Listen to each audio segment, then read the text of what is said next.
Hey, welcome to our episode of Chad's Beer Podcast with me, Chad of Chad's Beer Reviews, and John of Hops Brews. What's going on, man?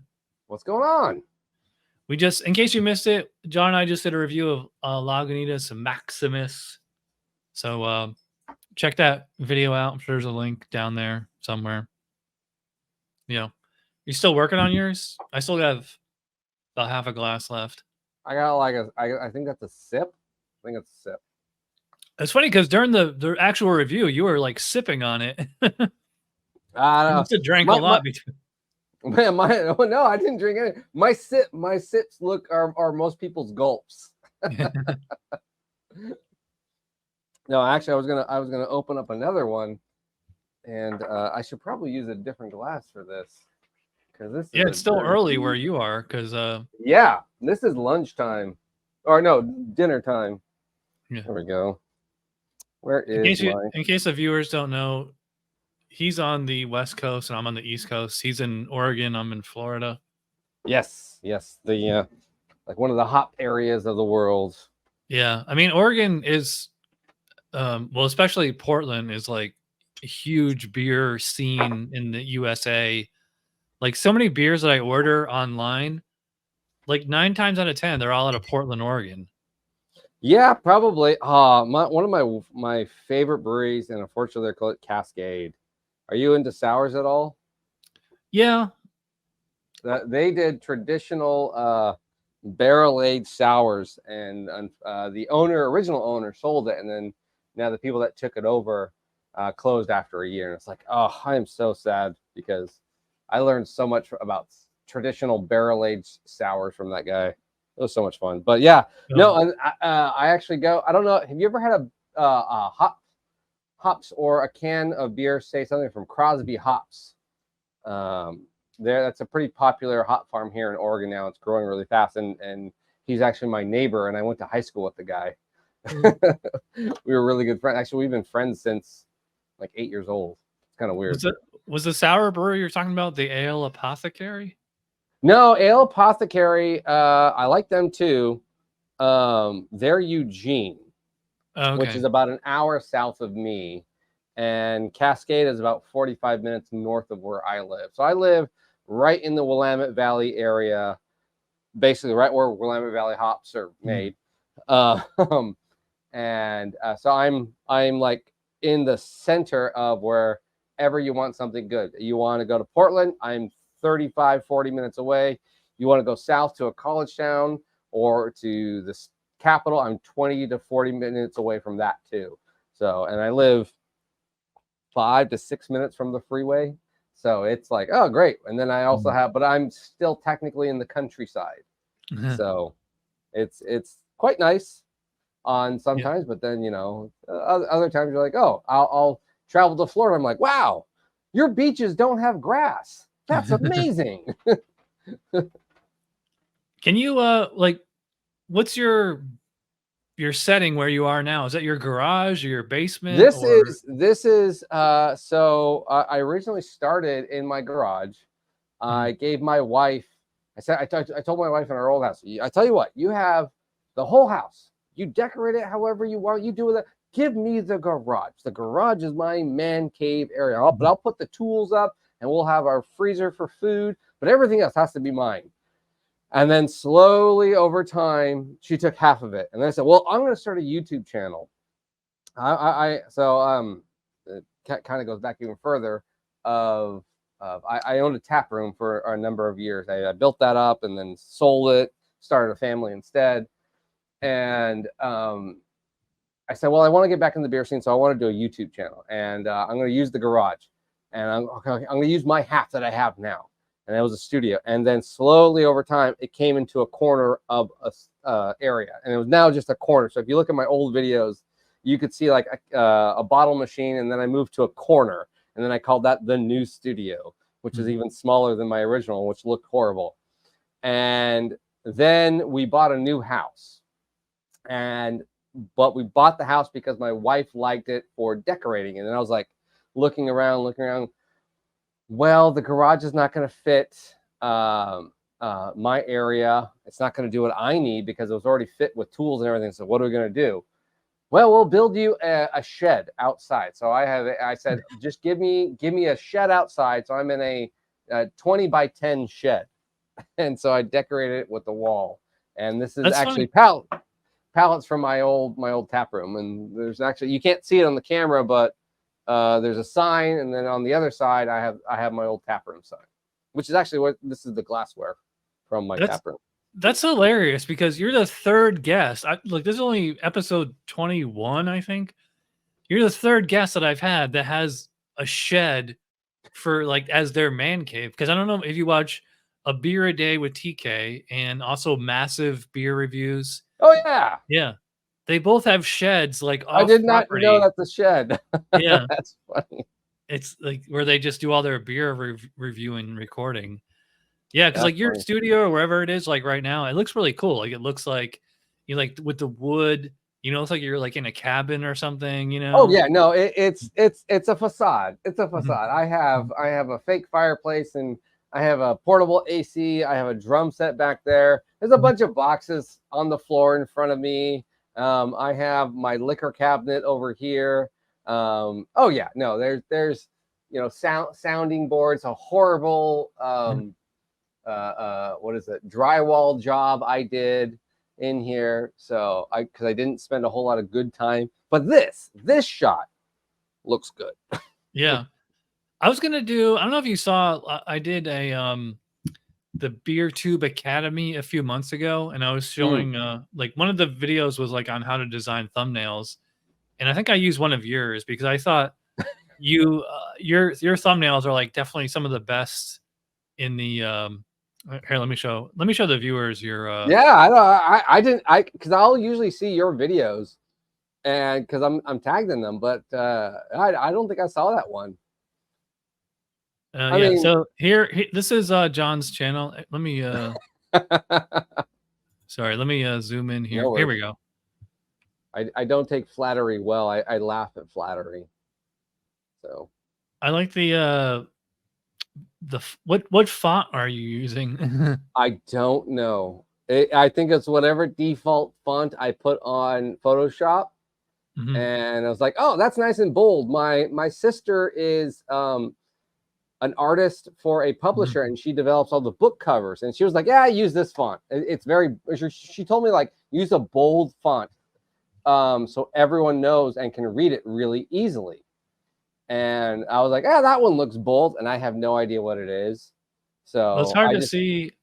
Like the last one was called Designing Thumbnails, and I think one of yours is in here. Sorry, it's so hard to see, but oh no. Yeah, but I thought you had really great thumbnails. I was gonna do like an awards show. Maybe I will this year.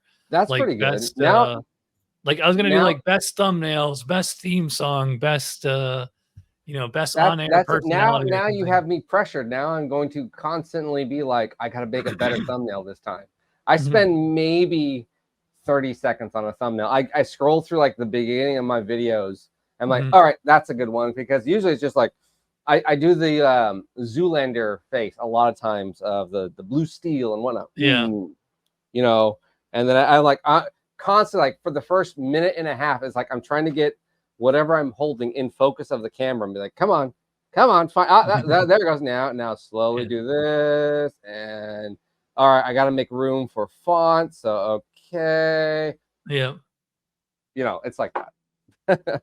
I know. It's like what I've been doing for the last year or two is like, I just take a picture of the beer in the glass on my desk with the man cave in the background. Yeah. With the new iPhones with the portrait mode, you can like make the background blurred, you know.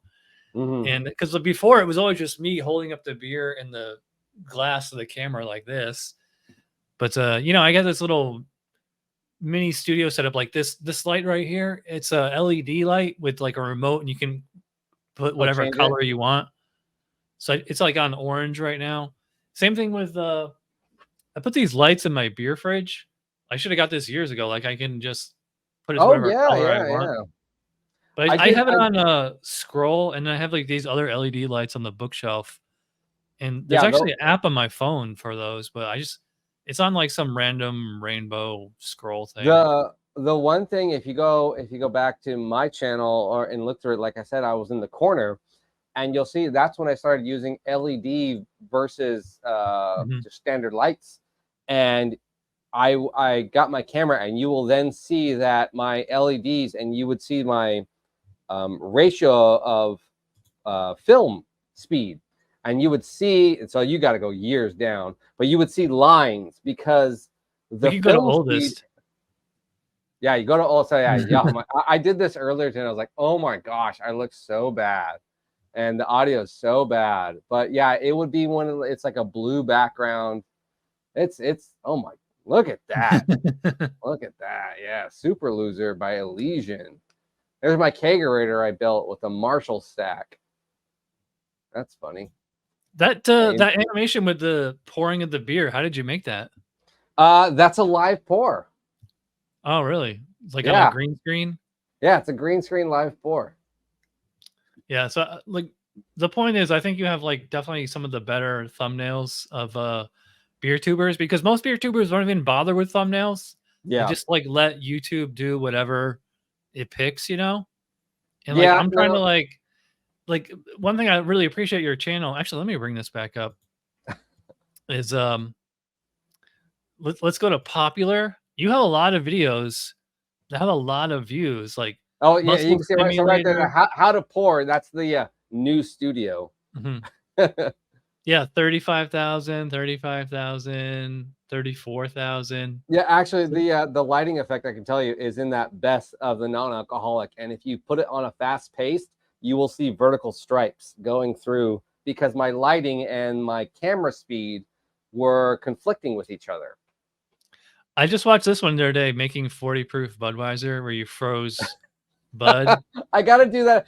I thought about doing so what we did about the Lagunitas review, I thought about doing that with an Imperial IPA, and to see if the bittering units would increase as well, because you're just concentrating that beer down, and essentially you're just making ice beer is all it is. But ice bucket, yeah, that's all you're doing, and that's why how you get some of those high ABV. Who is it? Not Dogfish Head. Brewdogs did a lot of their big crazy stuff because they'd freeze a lot of their beers, and they'd make icebox out of their big imperial beers, and they were known for like freezing it at the bottom of the ocean, or fermenting it in this ancient cavern or some goat's stomach or something like that. You know, the British. When they did that, it was like the end of the world or whatever it was called. I think like they put it like in an ice cream factory or something, didn't they? Something like that. Yeah. But like they got like, if you do a search for world's strongest beer, like every time I look, there's a new one. Like there's one now called like Snake Venom that's like 75% ABV or something like that. Yeah, I know. So Snake Venom is 68, and then if you go back to my channel, one of the popular ones is World's Strongest at 72, 71. Oh yeah, it's right here. Something like, and so it's illegal in the United States. So luckily, I had a friend in Europe. And yeah, 75, and that costs $100. And the funny thing is, the way I got it was I had to mark it in customs as holy water. And so, because the United States Postal Service will never look at anything religious, and so hey, there's a tip right there for shipping to your friends. I don't recommend it though. This studio is different than where you are now. That was the last video I shot before I moved into this studio. So my whole house. Yeah, my whole house was bare. That's that corner of the garage. I tried to make it look good. Wow, it's surprising because it looks like the same as where you are now. It looks like you just moved the camera over a little. The same palettes, and you can see a lot of the same background stuff. So my glassware is now to my right. That shelving unit. You just I like the H&B. Yeah. So that is actually, I tried to create. I originally, when I got this place, I wanted to create 2 studios, and I wanted to do like this one would be my beer review, and I was going to go into spirits, whiskeys, and bourbons and whatnot, and be more sophisticated. And so I have these wingback chairs that I bought, and I have this other area. And I did a few reviews of it, but it just didn't quite work out and look good. It's kind of supposed to be like a fireside chat. I did a beer diet a few times where I only drank beer and no food for a lengthy period over 46 days. Yeah, it's funny. That was on my list of questions. I wanted to ask you about that. So like, yeah, how did that come about? Like, because like the first, cause I saw one of your videos about it. Like you said, the second time you did it, you only did 31 days, and you also added like salad or something like that to it. yeah. So Well, like, I mean, I could see there's like drinking non-alcoholic beer. Where is it? I have like the Guinness 0.0 down here somewhere. That's pretty. I really like that. And in fact, I have a video coming out.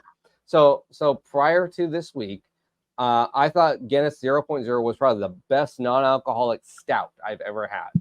Mm-hmm. And then I tried. It's probably going to be coming out next week. Editing and just my schedule of Speedway non-alcoholic Speedway stout. Really is amazing. It's an amazing non-alcoholic stout, but it's not like that's 0. an actual release or something you made. no, it's an actual release that they put out, but it's 0.4. So for the people that are looking for absolute zero, because I know there are people out there that do actually look for that, but this is technically classified as non-alcoholic because it's under 1% or 0.5%. Yeah. So I was gonna say one of your videos is make any beer non-alcoholic, and you just boil it basically. Yeah, you have to boil it at a low temperature, and so I researched that for a long time. But kind of back to the whole diet thing, what I did was when I started, and after the first year, I was like, I got to do something interesting, and then I thought of like, well, what if I do something for a whole month? And I cataloged myself doing it. And so the first one I did, and this was the old house in the old studio, I did what's the best low calorie beer. And so then I was like, okay, I'll be low calorie, and there are a lot of people that are doing sports stuff, so I have to work out during it because that's what they drink it for. So okay, so I only drank that. So then the next month was okay. Non-alcoholic was becoming very popular. I'm going to drink non-alcoholic beer for a whole month and try to find the best non-alcoholic beer. And while I do that, also work out. Can I also have a lifestyle doing that? During the first one, I found this diet, this Bavarian monk diet that one other person did and he's pretty popular in Cincinnati. And so I got a hold of him, and then I did my own research of it. And it's a 500-year-old diet that Bavarian monks have been doing, and it's Paulaner monks. So if you ever looked at Paulaner beer, they're the ones that started. And the Doppelbock, their Doppelbock is the first Doppelbock to create it because they needed a maltier, more rich grain-heavy beer to sustain them in their diet.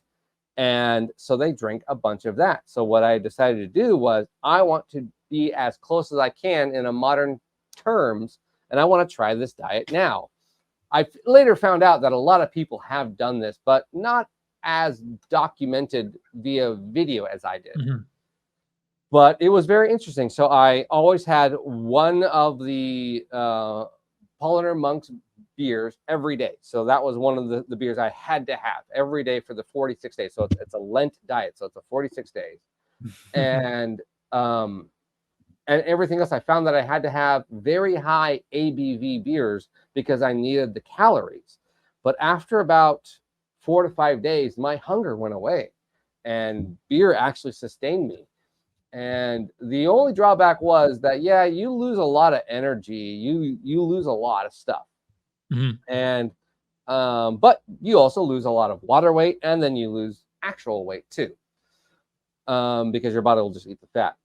And then so what I wanted to try was the second year, and that's the one you were talking about, was I wanted to try to see if I could do a modern version of that, to where it's more the intermittent fasting style that a lot of people are into nowadays. And can I still fast, but instead of completely fasting, do beer for my calories? And then I have one meal a day, which is the intermittent fasting fad that's around here. So that was my second one, and that's where I had like a salad or something in between on basically I'd have a dinner and it'd be a salad and high protein, very low, no carbs or anything. All my carbs came from a beer, and that one was still successful, but not as much. But I had a lot more energy, and so it would have been like, yeah, you know, if I just did it twice as long, and it was less, it really was less inconvenient. It's a very sustainable thing you can do for a little bit longer. So I was like, anytime I had to do an event where I needed to shed like 10 pounds, in fact, I actually just did this recently. I had a wedding to be a groomsman in, and I was like, I need to lose like 10 pounds. So I just drank beer for 2 weeks. I was like, there we go. I lost the weight. I was like, I don't know, but like, how can you like function? I mean, like you're self-employed, right? So at least like you're your own boss. Cause like anybody who it's actually, like, I used to be self-employed for 15 years, and a company made me an offer I couldn't refuse, quote unquote, you know, the Godfather. But they're a very understanding company, and I'm head of that department as well. And so when I told them what I was doing, they're like, yeah, go ahead and do it, as long as you make sure it doesn't interfere with your job. And you'd be surprised, because during these diets, you have to be so hydrated that drinking a beer, usually they say it's like about an hour to sober it, to get clear from just your standard beer at like 5.5% or whatever. I could have an Imperial IPA like we had, like this Maximus, because I drank a lot of this during that. I'd be completely fine in 20 minutes. I would be clear as the morning dew. It was great. But I was drinking about almost 2 gallons of water a day. Wow. So I peed it right out, essentially, you know. Yeah, because like I used to work like second shift, like 4 to midnight. Oh, and ouch. I used to do my beer reviews at like 1 in the afternoon. And like if I did a beer review like this one, like I would show up to work and like I would still be like still kind of or I would just be like at least tired. Like I really don't want to be here. Yeah. You know, it's like not even dinner time. I'm like already starting to doze off. So like I can't imagine like drinking beer like, you know, all day, every day as a diet. Unless it was like Bud Light or like the Lindemans Framboise or something like that. I think it's like 2.5 ABV. Yeah, a bunch of session stuff or table beers. Yeah, no, I mean, I was, again, skeptical too. And it was, once you get past that hunger craving phase, your body will digest and do things completely different than you're normally used to. And you get a little cranky, a little hangry, but I'm not trying to suggest this as a thing to fix or recommending people to do this. It is a very tough thing to do. Even if you suggest, if you're thinking about doing it, honestly, I had to go look. I talked to my doctor about it, go do all that stuff. So this is not an endorsement. I don't want to say that type of stuff and be like, oh, Hops and Brews, I saw this YouTube channel. So, but I got like some of the best sleep of my life during that time. There is something to be like the fasting diet, essentially, is an interesting thing. And I found out a lot about how my body works, because I went and got blood tested before and afterwards. And I was talking to my doctor, and I didn't tell him what I was doing till afterwards, and the first time. And he was shocked at the results. He was like, there's no way you could do that. And he brought in other people to like hear the story as he was testing my blood pressure. It was just kind of an interesting thing. But that was always the thing I liked about beer. Was growing up, my brother got me into craft beer like right when I turned 21. And even before that, wink, wink, you know how older brothers will do it. What I really liked, it was different from the norm. There was kind of this rebellious spirit within craft beer to do weird and different things. And so I decided, this is 2014, 2015, I was going to open up a tap room. And so I opened up a tap room, but the theme of it was, I want to give people the weirdest beers that they have ever seen. So I was kind of like the Willy Wonka of tap rooms. I had beet beers, I had meads, and when I'm talking meads, I'm talking Norwegian 100-year-old recipes that are 19.9%. I had the weirdest beers I could find. I would go to the distributors and they would pitch me safe stuff like Dogfish 60-minute, 90-minute. They'd pitch me, you know, Lagunitas IPA, Goose Island IPA, safe stuff that everyone drinks. And I said, no, I don't want that. What's the weirdest stuff you have?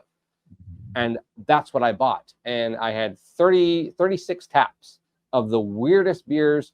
And the interesting thing started happening was all of the brewery owners started having actually all of their monthly meetings at my tap room. Because they wanted to I'd have a sample tray, and they all had sample trays as they had their discussion, because they wanted to be like, oh, let's try this and let's try X, Y, and Z, you know. And it was so funny. I have so many stories. I love doing. I miss those days. Those were fun. Man, but what made you give it up? Because like if I ran a bar, I think yeah, it's so at the time it was just me and my wife, and we started a family, and it was. Well, and I was self-employed at that time. And then it was, well, I have a family. And unfortunately, the bad thing about a bar is you're always trying to save as much money and make as much profit. So you're working as much as you can. You're working 12, 15, 14-hour shifts. And when you have a new kid, you're like, kind of want to be around my family. So I took, and then at the same time, too, I had a company that offered me a pretty substantial income, and I said, all right, I can do that. And they were I think the culture around this particular company is fantastic, so I really enjoyed it.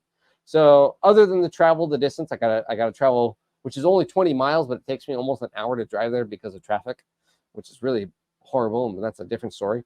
But yeah, so that's what happened. So then I sold the bar after about 3 years. is it still there? It is still there. It's now an Irish bistro, or an Irish bar.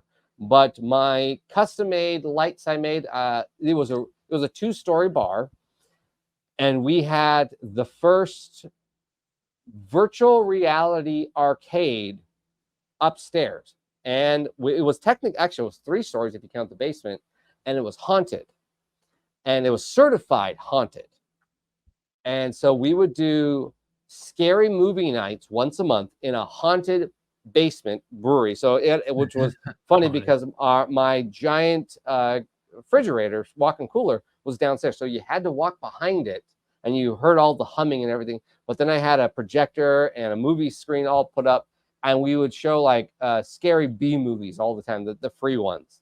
But you could bring your beer down there. But it was certified haunted, but it looked scary. It was, drippy concrete pipes and everything. The state capitol has its own of Oregon, Salem, has its own ghost tours, and they certified my area as haunted.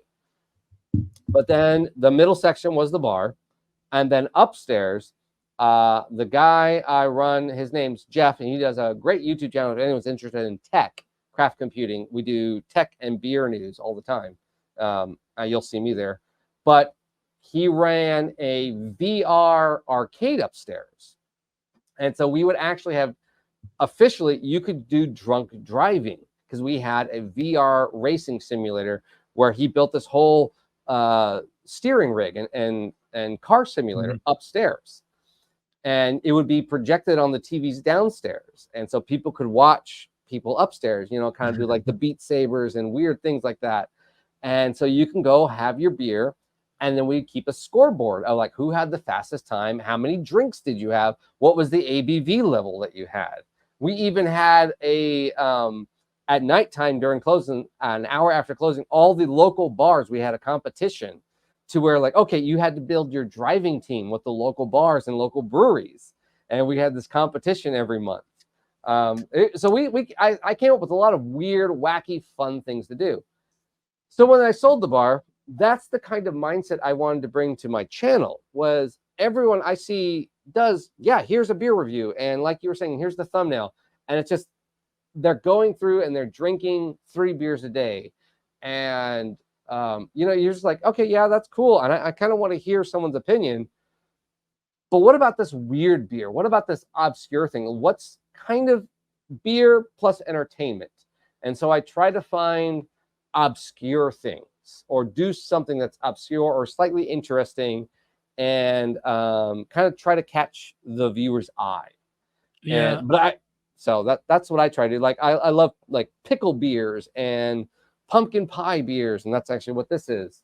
You know, I'm looking at a lot of my old stuff, and it's like I actually have mystery seltzer that it's unlabeled because one of them it's boogered flavored seltzer. Like after Harry Potter or whatever. Yeah, it literally is by Harry. Like after that, I had one of my favorites. It may not be a popular one, but it's hot dog flavored watered seltzer that the water was used to boil hot dogs first, and then they put hot dog seasoning in the water. And it was like one of the most disgusting things I've ever had. But it's like I loved making the video for it because it's weird, obscure. Even I just released a video today where it was a cream soda beer, a sour cream soda beer. And it's like, it's weird, obscure. And it's like, I like the concept. I will never drink this beer again. But I really enjoyed the concept of pushing that weird boundary and having fun with beer. I've been home brewing for a number of years now. And yeah, I just always loved the weird because all of my friends did the basic, you know, one hop or like a smash beer or some pale ale, or, you know, type of thing. It's like, yeah, this is nice, this is great, but where's the innovation? Where's the passion? Where's the different than every other beer out there? So that's the type of stuff I personally like. Everyone always asks me, what's your favorite beer? And my immediate answer is always the one with ABV on the label, because I don't know what it is. I just want to have a beer, and whatever you bring me, that's what I want to be surprised. Whether it's horrible, you know, commercial beer or something different, I appreciate it all. What was the name of your tap room? So it was called Capital Tap Room. It was in downtown Salem, Oregon.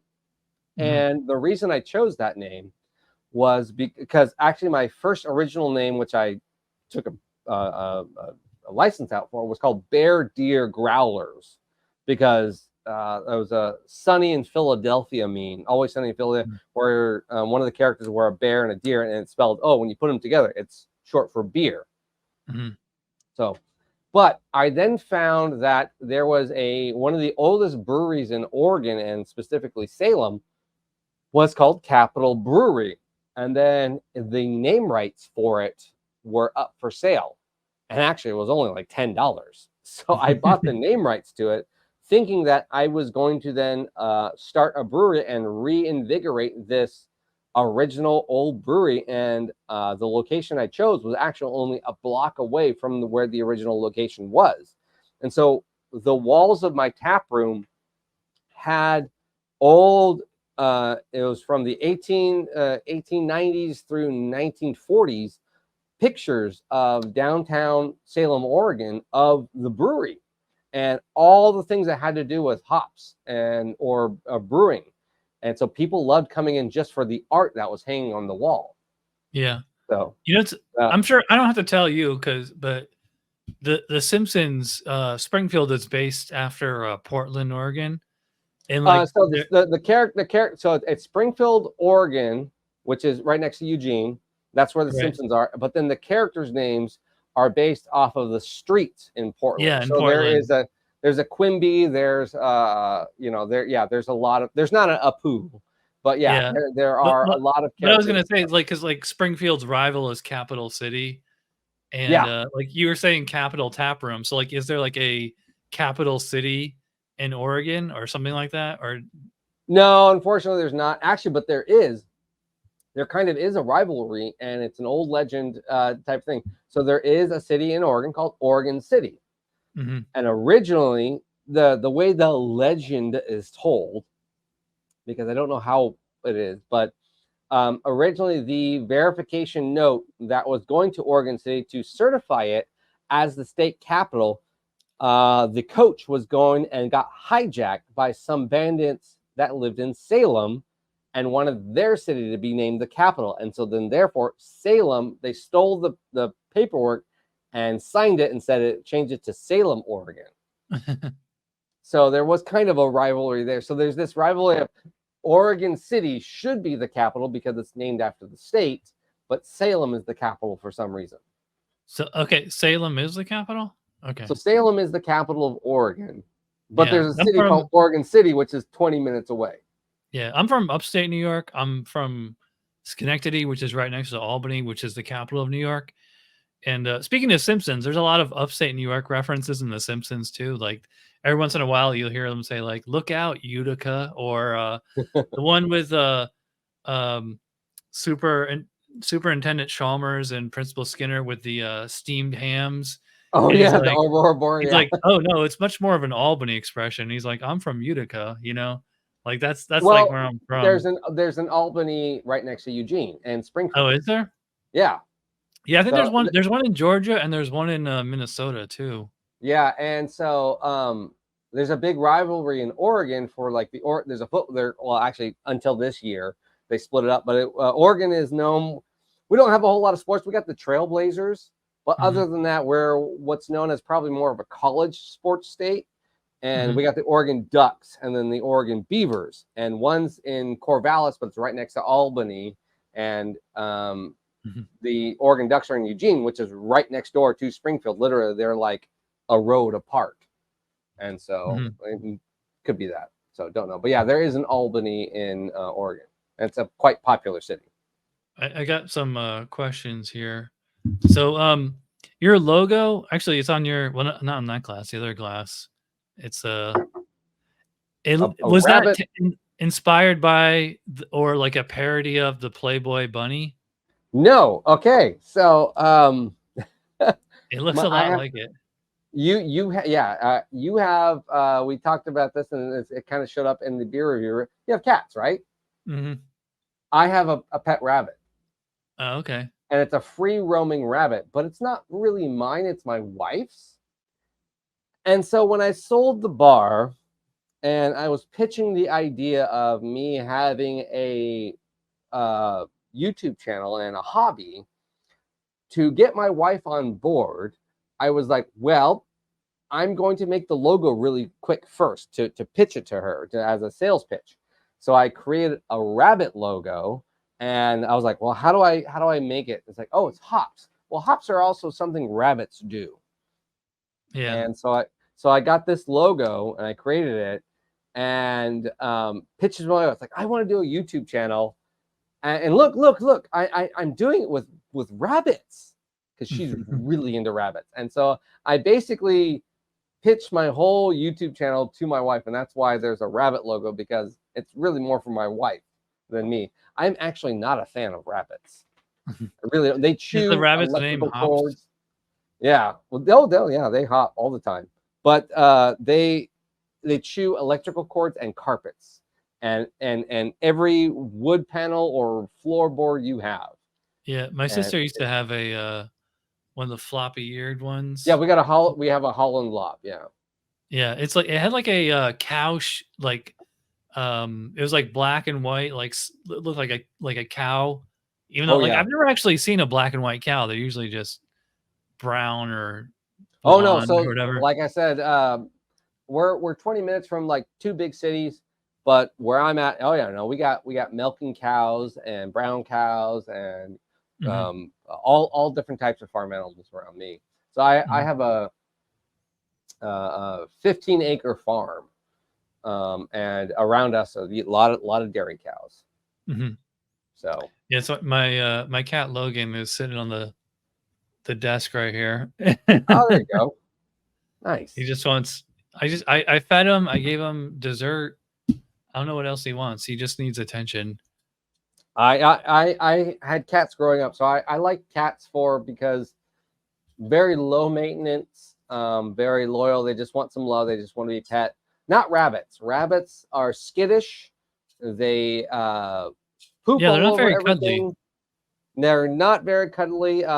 In fact, you'll see a lot of like people hold rabbits and do it. Rabbits hate that.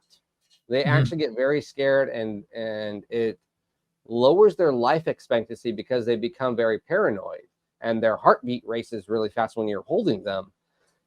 And so I learned this all from my wife, not from because I like them, but our first rabbit, we're on our second one, lived for 15 years, and rabbits usually only live 7. So that's how much my wife took care of our first one. So I probably should ask this like at the beginning of the show, but like, what was your inspiration to start the YouTube channel? My inspiration was essentially I did my tap room, and I still love that community. I still loved the beer people, the connections I made friends with. I'm still friends with, like you're saying, there's a lot of beers you got from Oregon. I know a lot of the head brewers and owners of a lot of the breweries around here, and some have closed and some are still open. And it was just the connection I made. That community is so much fun, and I still wanted to somehow be a part of it, but still be at home. And so I thought, well, I would use my personality as kind of a pitch man. This would be my bar back, and my camera would be the online customer that I would pitch a beer to, of how to sample a beer, because I would do that as the bartender and the owner was. A lot of people would come into the bar and they said, I don't like X, Y, and Z beers. And I sold them on that style of beer that they hated, because I would tell them, oh, do you try this? Do you get this note? Do you get this, effervescence, the aromatics? And because it was interesting styles of beer that they've never had. And so that's where I was like, I want to continue doing that in some form or fashion.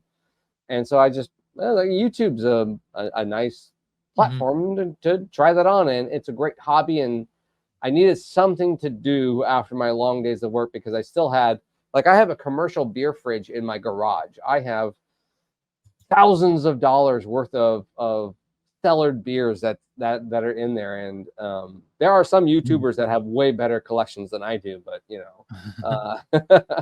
this is my beer cellar right here. Like, I used to cellar stuff, like a lot of Belgian stuff and like imperial stouts and things like that. Because I used to, when I lived in Albany, the first half of the show, it was like in a house that was converted to front and back apartments, and it actually had a basement in it with the I forget the name of those doors, the Bilco doors, like the metal doors that open. You go from the outside of the house. And like my landlord let me keep storage down there, so I'd like and I had my home brewing. Like whenever I homebrewed a beer, like I would ferment it down there, where it was fairly chill, chill and no light. Yeah. So I would, cellar beers in there for like years on end. But once I moved to Florida, it's like, you really can't do it anymore. It's like, it's too humid. Yeah, it's too humid. And I had to give up homebrewing when I moved down here too. My batches kept getting infected. That's hard too. I could see that, because, and I don't know what it's the homebrewing scene down in Florida. My brother used to live in like the Tampa area, and he tried to homebrew, but he was like telling me that the homebrew store scene, and this was probably about 10 years ago, it's non-existent. He'd have to travel an hour to go to a homebrew store. There's definitely like at least one or two. Like I'm in a small town in Sanford, and there's a homebrew store here in downtown. Okay. Although I think it's more of like a coffee bar than like in a homebrew store. It's the guy who runs it. He orders Instacart a lot, and like a lot of times I do deliveries like right to the store. Oh, okay. Yeah, and I actually been to his house. He has this farm, and like he has pigs and goats and all that stuff. But anyway, it's neither here nor there. That is something I do not hear in Florida, of a farm, pigs and goats in Florida. That's crazy. Like Florida is like, it's kind of like, I was gonna say like England, how like you have like there's cities clustered, and then you just go like 20 minutes in the other direction, and all of a sudden you're in farmland or swampland. Like there's lots of ranches and farms. Yeah. Well, more ranches. I never really seen anybody growing crops, but like you go like, because I do like Amazon delivery sometimes, like way out in the middle of nowhere, dirt roads. Like it looks like something out of like Dukes of Hazzard. like, or something of like jokes of like I had never actually seen actual dirt roads or like people who live like in trailers in the middle of nowhere with like garbage everywhere and like broken down cars, you know, like some 1970s Camaro that's like all rusted and it's got weeds Man, growing out of it. I had a '69 Camaro. Those things are cool, man. Yeah, but is it sitting in your backyard with It was primer gray and it was in a barn for at least 2 years. So kind of, yeah. But it did run when I put starter fluid in it. So that was the only time I got it to run in the posi track. And the interior was torn out, so all I had were 2 bucket seats for me and the passenger, but they couldn't slide. It was fantastic. So anyway, getting back to BeerTube as we call it. So like it looks like you started in like 2018 or so. Yeah. Were you watching any other BeerTubers at the time, or? I was not. No. Okay. No, I didn't know anything. If you go back to my it was funny, this whole thing with when you invited me on there, I was like, when was the last time I looked at my old videos? And then it was today. I went and looked at it and I was like, wow, that was bad. This is bad. I like Red Solo Cup versus Pint Glass. That's actually this looks like your first video. It is. I remember shooting this video. That's still the exact same tabletop I'm having right now. It says February of 2018. You kind of look like David Spade. And you can see the intro's a little different. You just have like a black tarp as a background. Yeah, I ordered that, and Amazon, my background, they were like, "Oh, this is good for your background," and then it came completely wrinkled, and then I didn't have a steamer, so like, I don't care, I'm just gonna start. I gotta start doing this, and so I started doing this, and but there's the one thing I learned was like, oh, throughout the time I have to have more energy, and you can hear in my voice is like very monotone. Hey, I'm just gonna mute the volume for now. Yeah, I know. So it's very low energy. I went long. I thought about the premise of what I wanted it to be, and kind of what we were doing in the beer review was the idea was I wanted to do a beer review of the complete beer. Everyone at the time that I've ever seen any type of beer review was they take a sip, they review it, they put it down, they're done. And no one reviewed the whole beer, drinking the whole beer. And so that I have sometimes. Well, yeah. Depends how good or bad it is. Yeah, and well, that was the majority. And again, like I said, I didn't really watch a whole lot of YouTubers, and that was the premise that I saw at the time. And what I saw was that, okay, no one talked about the complexity of when it's cold and the idea of warming your beer up and it changing the flavor profile of the malt comes forward, and why the hops the bittering units go away as it warms up and everything like that, and it lingers, and why Budweiser sits there and says, or Coors says, you have to have it Rocky Mountain ice cold. Well, it's to detach from possible awful flavors that are happening. And so that's why I wanted to do a full review. But then I found throughout my time, those videos take a long time to shoot. And the return on the value was just not there.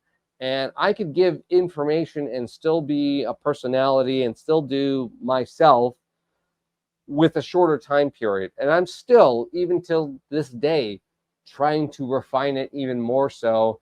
And then the YouTube algorithm constantly changes every year. You know that. Yeah. And, you're like, oh, why was this video popular? Well, let me shoot another 10-minute video like that. Why did it fail? It didn't work.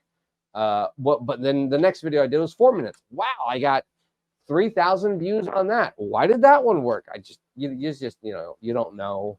And the one thing I'll do, I see a lot of different. I'm not knocking, hurting anyone. I do like trying to be better quality. So I invested in a nicer camera, a nicer lens, a nicer background. a nicer lighting. And the time I do, I'll edit my videos and I'll take a couple takes of, I didn't like that phrase. I could phrase it better.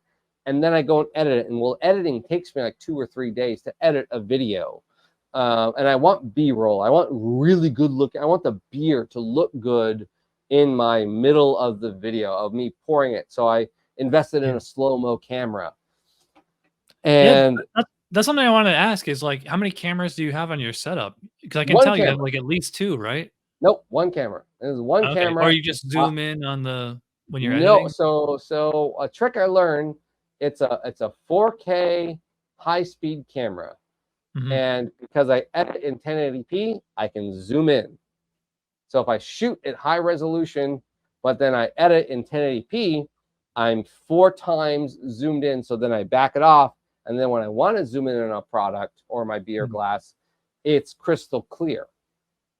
And so I can make it look like, actually, my brother actually is a video editor as a profession. So he taught me this, as if you can do that, and then you can make it look like you have multiple cameras. And then, so I do like the intro, and then I do B-roll, which I'll do at a higher speed. And then I do a 2 to 3 minute initial beer like review of like, here's my initial thoughts. And then I move my tripod and angle to just be a slightly different angle, because then it makes it look like it's a, you know, it looks like it's different. It transitions into a different angle. So it makes it look like, okay, this is the conclusion to the video or a final thought to the video. And I'll be able to do that too. But what most people don't know is that angle is so bad. I'm actually doing the splits most of the time in my beer reviews, because my chest, like here, so I'm sitting down, but you know, I'm usually standing up. But so this is about my belly. But in my other ones, it's usually down here. So I'm splitting.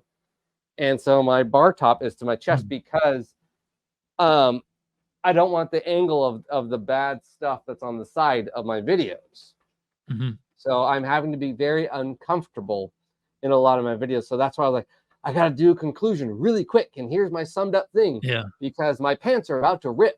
Do you ever feel like you're playing a character when you're doing your show? No, I don't. Because this, if you ever talk to my friends, you ever meet me, I'm very energetic. I'm very like this person. I love the idea of entertainment. I love being the host and entertaining people, and I love sharing what I have with everyone around me. Like, and I was saying, like, my cellar, the reason it's so large is because I will not drink it alone.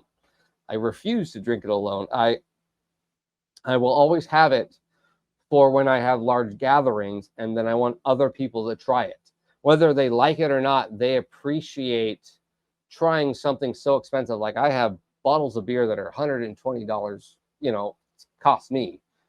I only get to drink 4 ounces of it, but I get to share it with everyone else. And that experience is kind of like that little bit I got to experience at the tap room. I love sharing that moment, whether it's good or bad.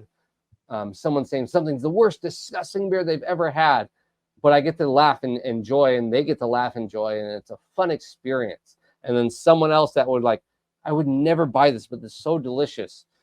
I can't believe, I'm so thankful to be here and so happy to have it and try it. That brings joy to me too. And I just love doing that. There are days I feel down, and there are days that are different.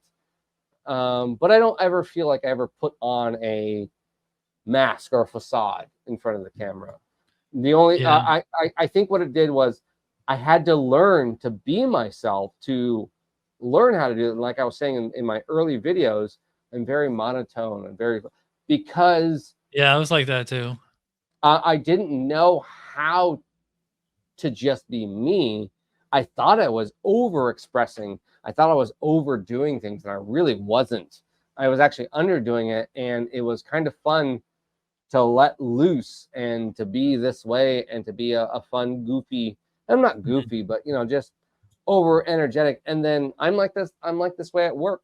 I can throw a joke, and if you meet me in person and you saw me, I guess what I'm trying to say is, if you saw me on my videos and you watched a bunch of them, that's the person you're going to meet in real life too.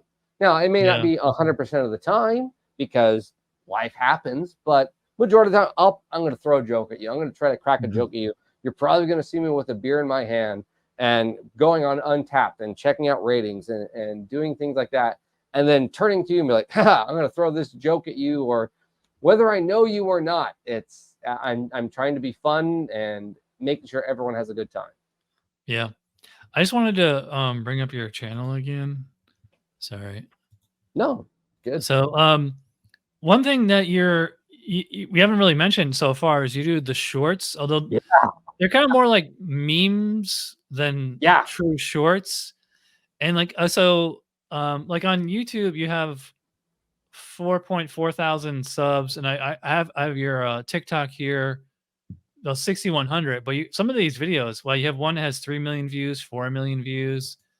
Your Instagram, 25,000 followers, and you're basically cross-posting the same. Yeah. I feel like meme shorts are like kind of different than actual shorts. They are. Yeah. How do you make these? Like, so it's an interesting thing. It was again going back to the algorithm of trying to figure things out.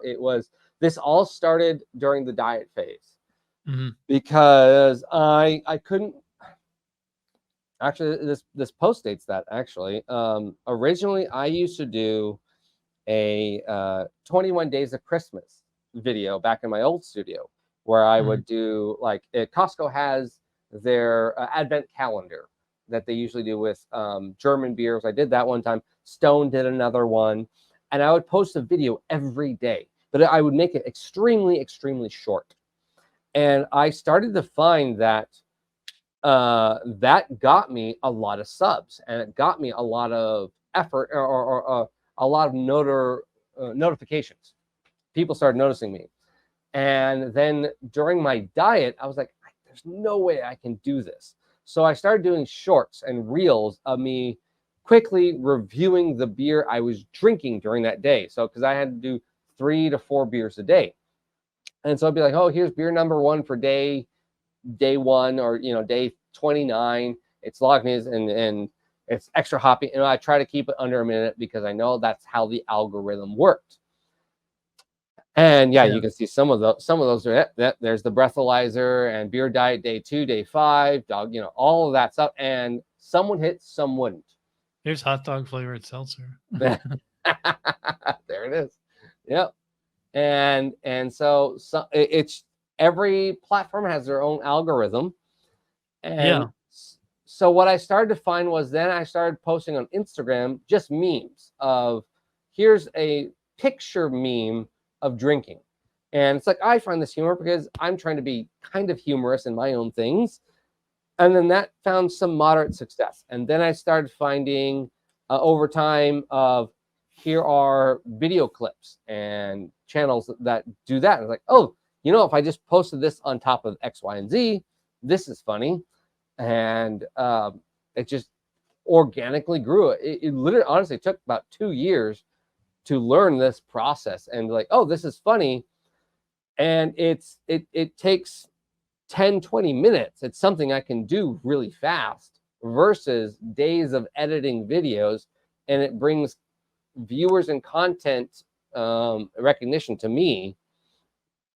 And to where then when I do post a video, whether I have 20,000 subscribers on Instagram, 6,000 subscribers on TikTok, it'll at least notify 10, 20% more than what I would probably normally get for a standard video that they may not like. And it's like, okay, well, I'm already, so it's just another way to boost my personal algorithm for something.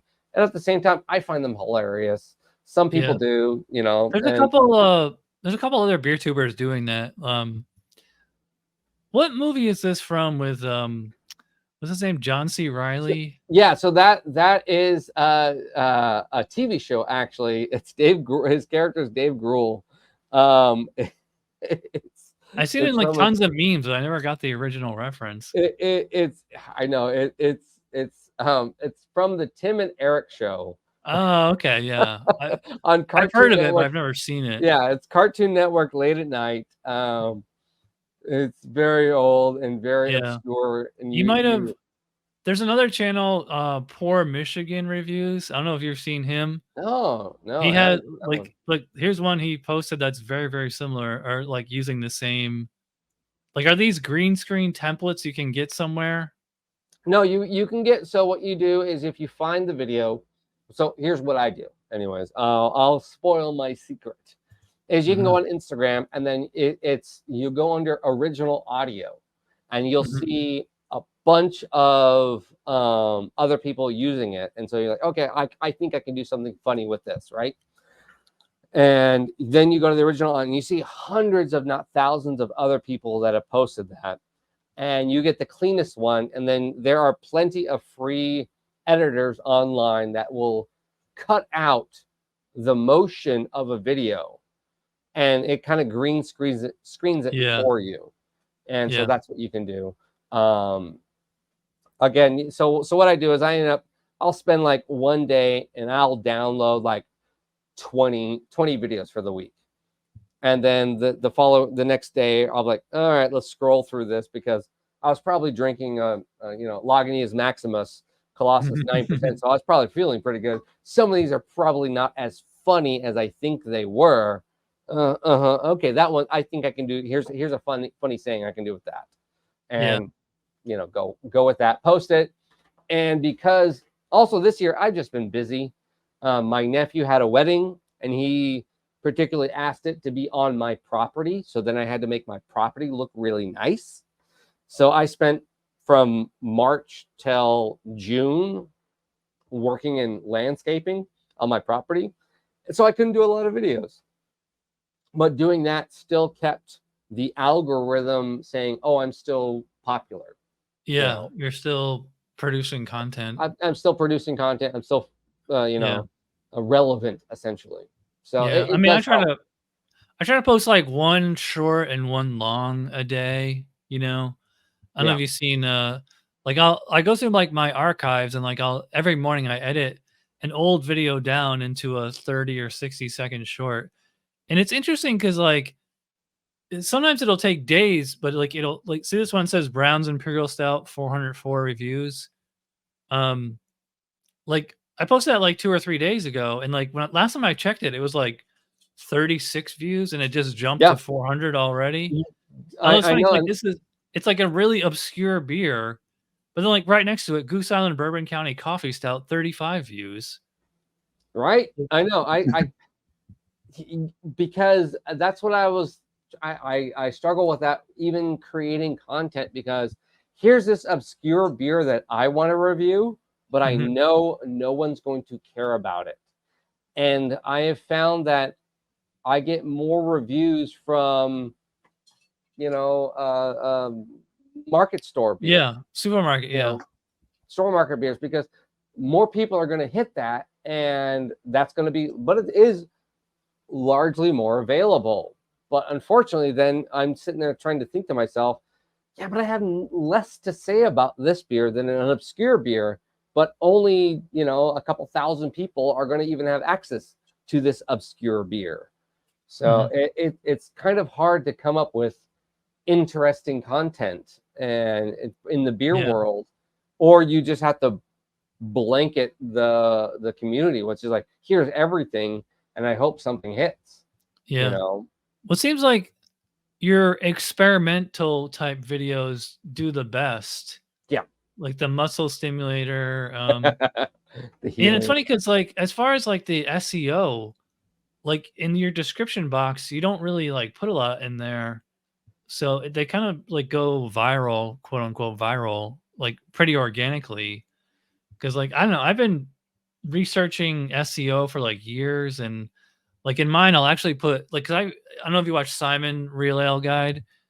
He's, he's the number 1 beer tuber as far as I can tell. He's out of Oh yeah, Wales. yeah, yeah, yeah. Um, I've watched Simon's stuff before. He's been doing it yeah. for a long time. Yeah, he actually started, like, a few months after I did, and I think in his, yeah, see, like, down here, like, he actually has keywords, I kind of stole this idea from him, and I'll do that in this with my videos now. Actually, I'll just go on ChatGPT and I'll tell it the name of the video and say I need keywords for this video, and I'll just copy and paste it in there. But I think a lot of that is just cultural differences. I don't know if you watch any of the UK beer tubers, but he would I be think the only one. It's just a culture difference. Is like, because I've asked this from like other beer tubers, is like, because I've been here since 2008, and I've seen a lot of people come and go. Yeah. And I think like in England, Wales, Ireland, like just the whole UK is like, beer is like part of their culture. Oh So yeah. like they're gonna go on Totally. YouTube and like watch, other beer reviewers. Whereas like in the USA, like you have access to beers that like I've probably never even heard of, and vice versa. Like because America's just so big and like so decentralized, I guess is the Yeah. word I'm looking for.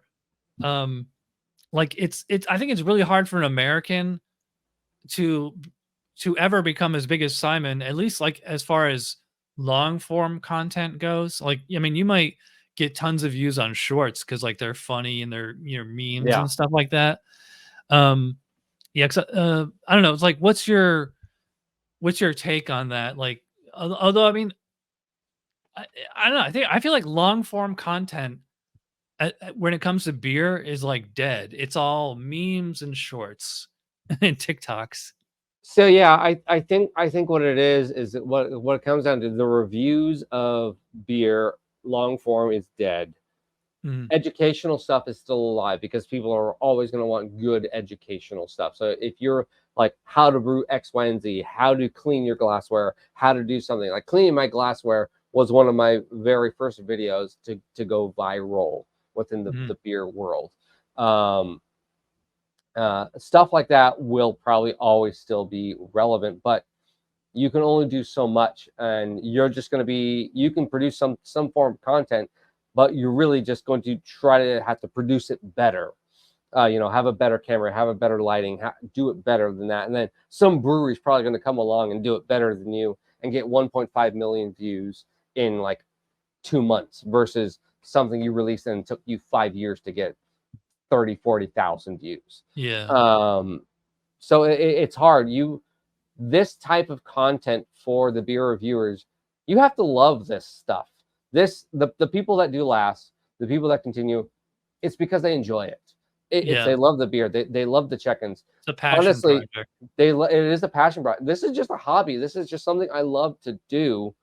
I used to be, I don't know how much you do it, but Untapped, checking in beer all the time.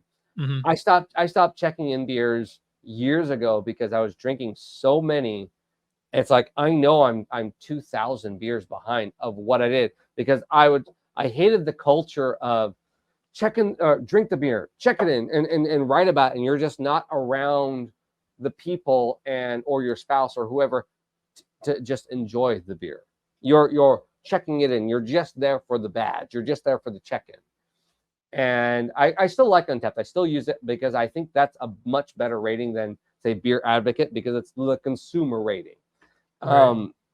But the long-term format of beer tubers, the long-term format of most stuff, you have to have a niche. You have to have an interesting thing. If it's a very accessible beer, long-term is probably actually not bad. But the problem is accessible beers are a dime a dozen, and you only have so many. You probably have under 30 beers that are store, marketplace beers.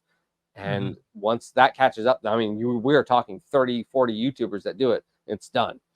The long term, it's hard because I've had a few European people say that they would watch my channel more, but they can't get any of their beers. They're like, we love the way you describe things, and then I'm like, I would love to do that. Ship me a beer.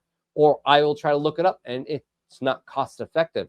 It cost me $50 to get a beer that they're having, and same for them to ship it to me. It's like, yeah, to me to do a video and I'm gonna get one person, that's kind of hard. And here in America, the turnaround is just so constant for craft breweries that there are no staple beers for the local breweries or the big breweries to have.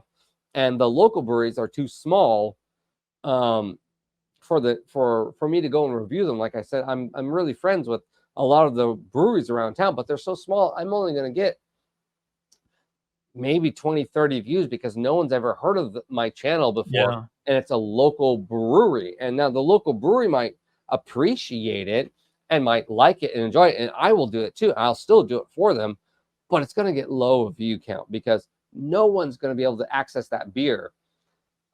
It's a hard thing. So that's why it really is just, do you enjoy what you're doing?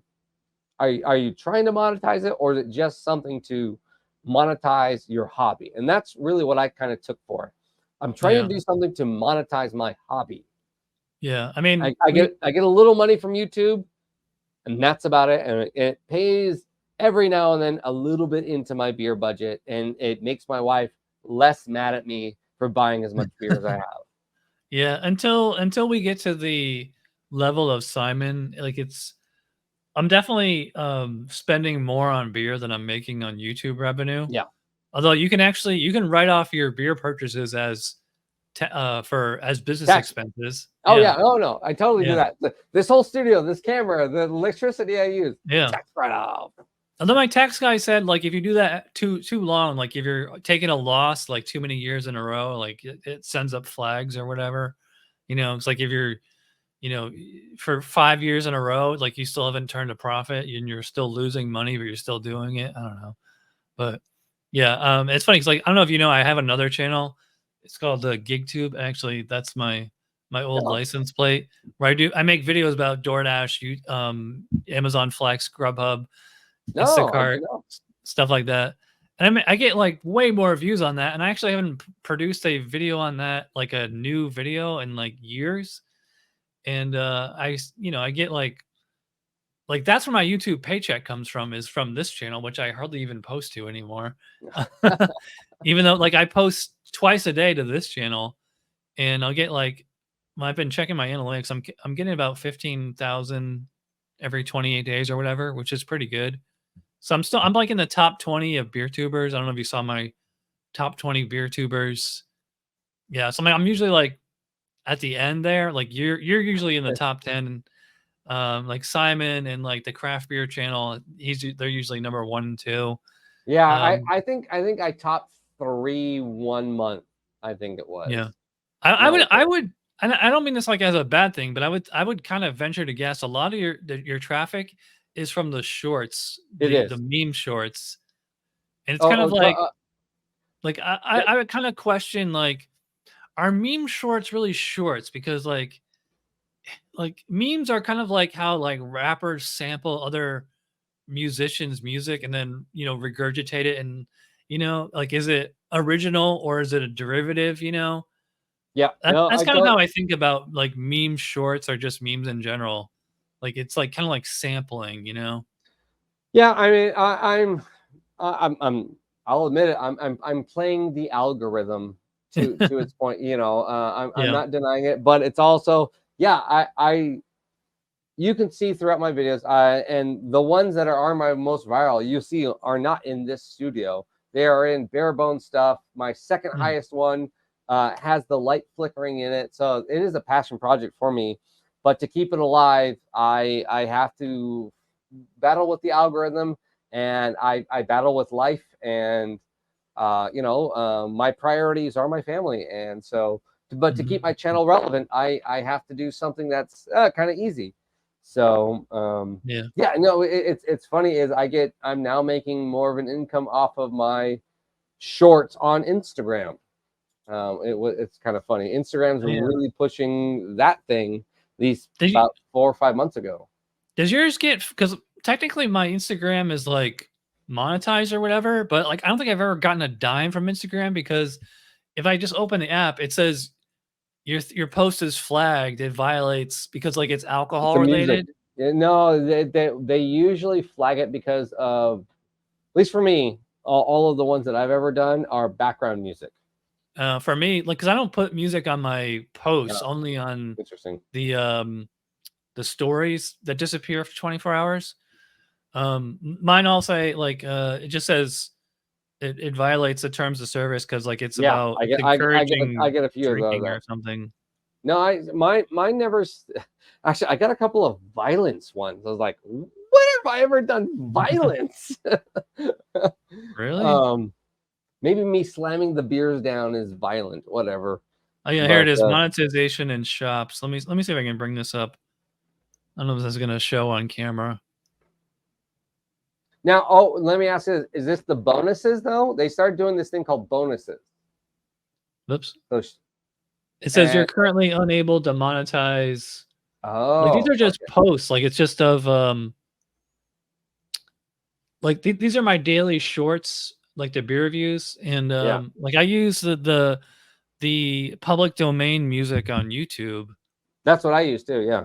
Yeah. So I think it's off of the drinking and not the music, but yeah, I mean, it doesn't, not that I really care. I mean, it would be nice to make money off Instagram, but no, yeah, I started making more money off it because I'd make a okay, you know, it would pay for kind of a certain budget on the beer stuff. I don't know if you have an app called Tavor in Florida. Oh, Tavor, yeah. Yeah. Okay. Yeah. So I've done a couple of videos where it's like, here's what $500 worth of beer looks like, and it's $6. You know, you could probably drive to there because aren't they out of Seattle or? Yeah, they are. Oh no, I get shipping next day. You know. Yeah, for me it takes like 2 weeks. Yeah, no. Yeah, Tavor. Yeah, I was like addicted to them. I actually haven't used it in a few months. I prefer to use it like around the holidays. Oh yeah, no, I've spent too much money on it. The prices are just BeerTubers. The prices are just insane. Like a 12-ounce bottle of beer, like the cheapest you're gonna get is like $7 or $8. You know. Well, it's an interesting thing because there are certain ones. If you go for the rare ones, there's like a Pilsner that's $7, and it's like, come on, guys, really? But like the wax dipped, barrel aged, you know, Elijah Craig stuff, and they're selling it for $95. Yeah, now, okay, that's especially a lot. like Anchorage. They have tons of stuff from Anchorage, and they're all ridiculously expensive. Anchorage. And but I'll go to my local bottle shop, and they're selling that exact same beer for $120. Now that's probably just because of where I'm located, and so because shipping for Tavor is cheaper, so it's actually cheaper for me to buy it off of them than it would be my local bottle shop. So those are the stuff I end up buying, is the $50, $90 bottles of beer, and I think I have around 30 or 40 different bottles of Anchorage, you know, ultra rare, 19.99%, 21% Elijah Craig barrel aged beers and whatnot. It's at least 2 shelves of my beer fridge. That's a good segue, because I kind of try to ask every guest this. It's kind of like, who is like the tastemaker for you, where like somebody you follow, or you're like it's a beer or a brewery you never heard of, but somebody you respect or follow is raving about it, and you're like, oh, I gotta get that one. Like for me actually it's been Tavor, or I mean, long time ago it used to be Chris Stelz at Beer Geek Nation, but he kind of disappeared around 2015 or something like that. And like I had friends like back in Albany, big huge beer snobs like that were always going, like they're the ones that knew about Treehouse and Hill Farmstead before they were a household name. So like who or what is like that for you? For me, like the Tavor, they really helped me out there. And like I said, when I owned my tap room, I had my ear to the ground with a lot of the distributors, and I became really good friends with them. And so I have great stories. I could do a whole nother episode of the beer events that they threw and the wildness that I did at those events, to where stories are now still told of those events. So those are the people, they helped me out start in my beer journey. I had a home brewers club early on, and so I had local friends, but really it's a lot of just different word of mouth. It's kind of hard to find an individual person to be like, that's the brewery I want or beer I want. I will say, though, as a brewery, there is a brewery I really enjoy watching. I don't have the best relationship with them, and that's Martin House Brewing in Texas. Okay, yeah, I've had a couple of theirs. And they don't like me because here's what it is they really hate my reviews. But what I do state, because I don't like the flavor of the beers that I buy, but because they're particularly odd flavored beers. This is where the hot dog watered seltzer, the pickled beers, the pizza beers. But what I do state in my video is this literally does taste exactly like what the brewery is intending to. I just don't like the flavor. But my goodness, pizza flavored beer. Yeah, I just did a search on your channel. They're the best at doing it, and I give them acknowledgement for the best. Yeah, there's the cream one, the mustard one, the pickle pie. That's weird because the only beers I've had from them have been like barrel aged stouts, like the those are the only beers I haven't had from them. Okay, yeah, I got those off Tavor. And it's so funny, yeah, because and then I'll ask them about, hey, can I sample this? And they looked at my channel and they're like, oh no, you give us bad reviews. I was like, yeah, did you watch the review all the way through? Because I state I don't like this flavor for me personally, but they do the best job at making that flavor. They are the best at when they state in a description. This kind of goes back to our beer review. When a brewery gives a description of a beer, it's kind of fluff. You know, they're trying to make it sound good. And Martin House, when they state they have you taste notes of ... whatever, you taste all of those notes very distinctively. And Martin House is the best at doing that. I appreciate that so much. So I'm always watching what they do and trying to order as much as they have, because whatever they're doing some fantastic stuff. There is what is it, SOS? What's the brewery with the dog? They have the drunk dog on it. I think they're from Florida. There's a million. They do a lot of the jammy. They do a lot of the jammy sours or the creamsicle sours or whatever they're called. Was it SOS? You're not thinking of Urban Artifact, are you? No. But the dog is on their logo. Let's see, what does it do? There's so many breweries with dogs in their name, right? Or part of their logo. Oh, I know. Come on, Star Wars. Come on, chat. Come on, Google.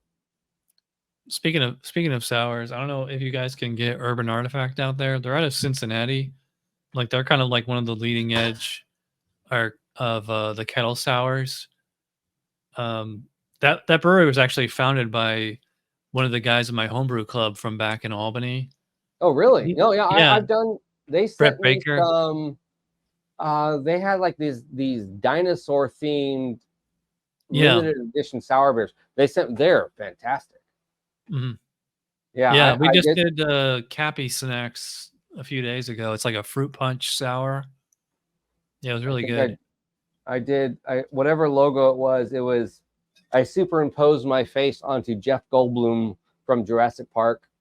I still have the. Oh yeah, this is the peach astronaut food. It's like 15% ABV. Yeah, those. I mean, it's just ridiculous. These things are like $10 a can. I just mentioned that in the latest video I just did. It was like I miss the tiny cans, the 5 ounce, the 8 ounce cans, and I wish breweries would produce those more, but unfortunately, it's not cost effective. And there are beers that are just like overly sweet or way too much. I just can't have 12 ounces of this. I could have 4 to 5 ounces of this. And yeah, or 16 ounces. Yeah, but it's just like I can't have 16 ounces of this. I need to know Actually, this got me thinking of another video. I've always been thinking IBUs now is a useless terminology because of the new hops, the way things are going. Yeah. International bittering unit, it's pointless. Yeah. Speaking of, go ahead. But I think they need to do sweetness units. How sweet is a beer? I don't know if there's any way to measure that, but I don't know. But it was like there are so many beers that are out there that are just too sweet that just taste. Then they just dumped milk sugar into that. It's just like I can't drink this. It's not a beer anymore. It's now a sugary diabetes carbonated beverage. Yeah. I've mentioned this on some of the other episodes with other guests and like talking about like the tastemakers and stuff like that.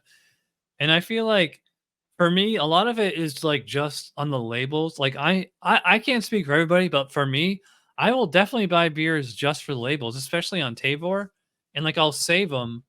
Like here's like other half cool. broccoli, a yeah, Voltron beer. I just had that. I just had the Voltron. That was that Voltron 3? Yeah. No, that was a Voltron 4. Oh, I just had Voltron 3. Like this one is it looks like Gradius, I think it is. It's like up, up, down, down, left, right, left, right. Oh yeah, the cheat code for Contra. New Hokkaido. This one is like a Talking Heads song. It's called You May Ask Yourself, Bohemian. I think this was from Bottle Logic. Which is like kind of ironic because most Bottle Logic beers are like super expensive, and like this was an actual can. This one, I think this is in a Bottle Logic, not in a can, in a bottle. Okay, they're out of Oakland, Cellar Maker. This one's called Otto's Jacket. It looks like Simpsons. Yeah, Simpsons. Yeah. Yeah, I bought that just for that. I don't know if you guys can get Fat Orange Cat out there, but like they have pretty cute labels. Nope, never seen that one before. I wanted to do a whole video of buying beer just from the label versus buying beer just from the description. I bought this one just for the label. Yeah, there's cool labels of like, what's better to do on average? Is it just better to go off a label or better to go off a description? And I always thought that was kind of an interesting concept to think about, but then the logistics and the money wise of doing that would be really a lot. Yeah. And then the return value is like, okay, that's probably about $100 just in beer purchases. I'm probably going to get $1.50 in return for viewership. Yeah. I had this post on Instagram about a week ago. It said, which of these should be banned from brewery tap rooms? Babies, toddlers, and young children, or dogs? And this one actually was pretty controversial. It's like one of the few posts I've had where like lots of people commented and people were like flipping out. I'd like to do like an entire podcast just debating this topic. That's a great one. It drives me crazy. I mean, like, I specifically said brewery tap rooms and not bars because like brewery tap rooms, especially around here, they tend to just be literally just tap rooms and like they don't have any food. Like there's usually a food truck outside, or they have like really small plates like popcorn, pretzels, or something like that. Like it's not a restaurant, and people like, especially if you go like on a Saturday afternoon, like there's kids running around, people always have dogs, and like they both kind of drive me crazy. And I was like, this would make a good topic for like we do an entire podcast just discussing this, so I don't know where you stand on this issue, but if you want to come back, we could do a part 2. Yeah, no, I mean, I would love to. I like I said, I owned a tap room for a number of years, and did you have food there? I did. And I was right next to a theater that where lots of kids would perform. So, and there were sidewalk laws and dog things and kid things and all the regulations. As far as my state, I am very well familiar with all the rules and regulations and the reason why people do things that they do.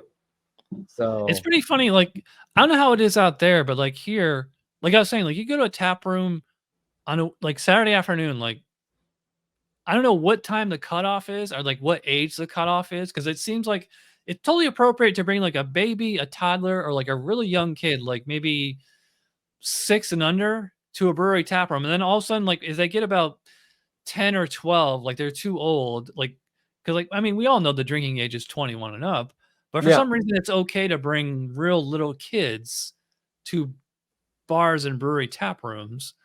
Well, and like I got an opinion on that, and that's that's a tangent, and it's a whole nother subject because the culture here in this state is changing.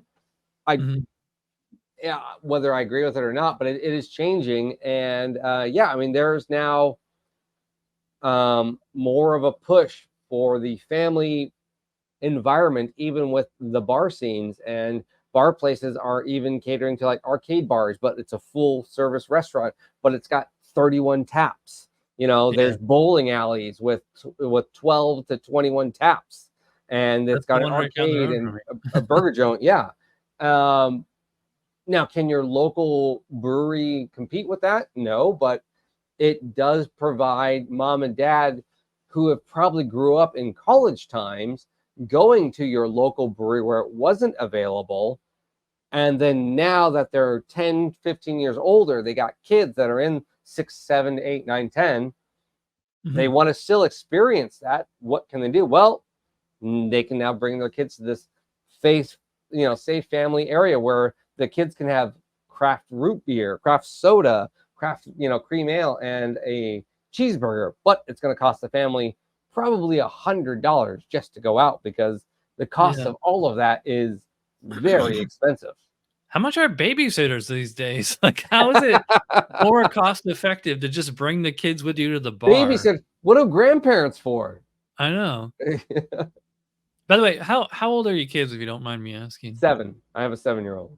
Okay, yeah, so they're still pretty young. Yeah, pretty young, and we just went into the dentist yesterday and got his teeth pulled because they weren't coming out for his permanent ones. The gas experience it's one of those things as a parent. It's so much fun to watch your kid come out of like drugs and just woozy. David after Dennis, yeah. It's that whole thing. If you ever watch viral videos, if you ask a kid, something after they've had gas, and then just like, oh, it's so funny. They're the funniest things, and their emotions are up and down, up and down. Like we were in the car ride, and we were only like 15 minutes away from the dentist.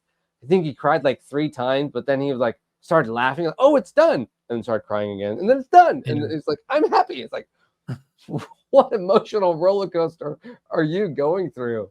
And I never got to have NOS when I was a kid. Yeah, I know. I never had to have teeth pulled either.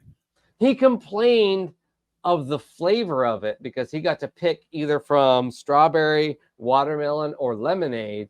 And his biggest complaint about the whole thing was that he picked lemonade. He said, Dad, this didn't taste like lemonade, and I can't get this flavor out of my mouth. Now I'm sad because they lied to me. It doesn't taste like lemonade. How dare they? Now my chicken nuggets from McDonald's don't taste good. It's like, what are you complaining about, kid? All right, we've been going quite a while, but I always try to wrap up the show on this question: what is the plural of Guinness? Oh, it's watery beer that people think are thick. But is it Guinness? Is it Guinnesses? Is it Guinness-I? I see what you're saying. I thought you said, I'm sorry. My earbuds, I thought you said the definition of Guinness. What's the plural of Guinness? Guinness, what is the plural? Guinness.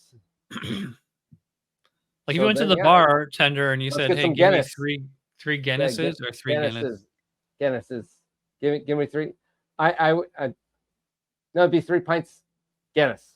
I know. It's like you'd have to say, you have to pluralize the, like you do it of Guinness instead of. Yeah. You would just say a plural of pints, and then you would say Guinness as a singular to emphasize what the plural was. I think most people, I think it's just like sheep or deer where it's like it's singular and plural at the same time. Yeah, I think so too. Yeah. Well, thanks for doing this podcast, John. And maybe we can have you back for a part 2 where we can debate that kids and toddlers in the bar. Yeah, I super enjoyed this. This was fun. Yeah. I'll put links to all your stuff in the description.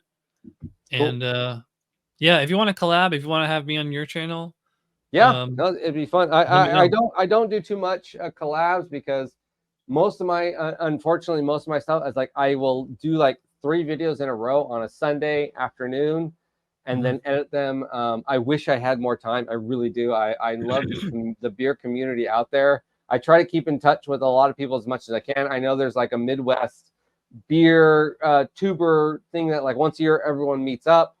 I don't even get to go to that, but I know a lot of those guys. Yeah, it kind of stinks. Like I got to talk to Darwin a few times, and I love the culture. Being on the West Coast, and most of the people are on the East Coast. Time difference is always weird too. Yeah. So, yeah, it's just hard, and the way I do things is hard. I'll do my night drinking. I know it's later for you, but it's all like, all right, let's do 3 beers right now.